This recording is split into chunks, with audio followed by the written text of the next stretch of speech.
Dia kata, Ustaz boleh tak tolong bawa saya nak berdamping dengan ulama? Terkejut saya, tuan-tuan. Dia kata, cukup dah Ustaz, saya duduk dikelilingi orang politik. Cukup dah, dia kata. Saya pun makin tua, bukan saya makin muda. Saya nak berdamping dengan ulama. Saya nak jumpa dengan ulama-ulama. Kalau Ustaz ada siapa-siapa kenalan ulama, bawa mai sini, saya nak jamu makan. Saya nak minta mereka nasihat saya.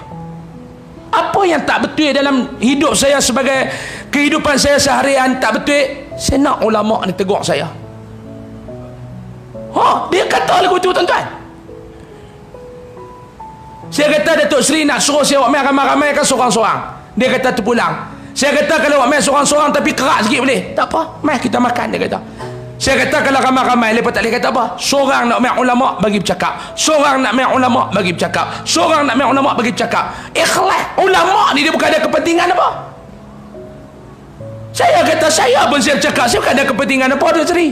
Mau Datuk Seri marah, saya balik, saya tak main dah. Tak ada kepentingan apa. Mau dia marah, dia tak balik, tak meluat tengok muka, balik. Tapi dah tak ada masalah apa. Tapi duduk, dia kata, Ustaz bawa lah ulama. Orang duk kata ni Ustaz duk pergi, dia duk jek apa? Jek mendatang apa? Sekupang dia telah bagi kat dia. Saya kata dekat dia, Datuk Seri, kalau saya sembang bab duit, terajang saya keluar. Sebab apa? Waktu tu saya tak ikhlas dengan Datuk Seri. Saya sembang bab duit, terajang keluar. Ada orang duk tuduh saya Najib duk bagi duit YMDB pelau hutang. Dia YMDB apa? Aku kawan dengan dia, lepas dia kalah. Lepas dia kalah, YMDB nak main kat mana? Lainlah saya berkawan dulu ni. Kalau saya berkawan rapat dulu ni, tuan-tuan, kapal tu orang panggil kapal Husam, bukan kapal Jolo. Betul ke tak? Orang kan kata kapal Husam. Saya dengan Jolo muka habis korang.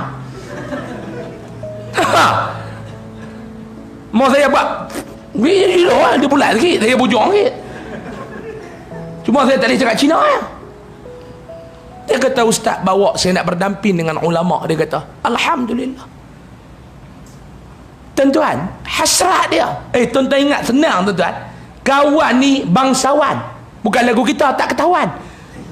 Dia bangsawan. Kita tak ketahuan. Dia bangsawan. Tapi dia nak berdamping dengan ulama. Kita doa yang terbaik, tuan-tuan. Kita doa yang terbaik. Ni tuan-tuan dah kita buat muafakat nasional. Kawan bagi elok-elok. Dia kata kat saya tanya dia, Datuk Seri, tengok muka lagu macam tak nak ada masalah pun. Dia kata, awak yang Ustaz kata aku tu, tengok muka dia senyum lagu tu. Apa kekuatan Datuk Seri dalam berhadapan dengan segala macam? Dia kata, satu je Ustaz, apa pun dalam hidup kita, jaga solat.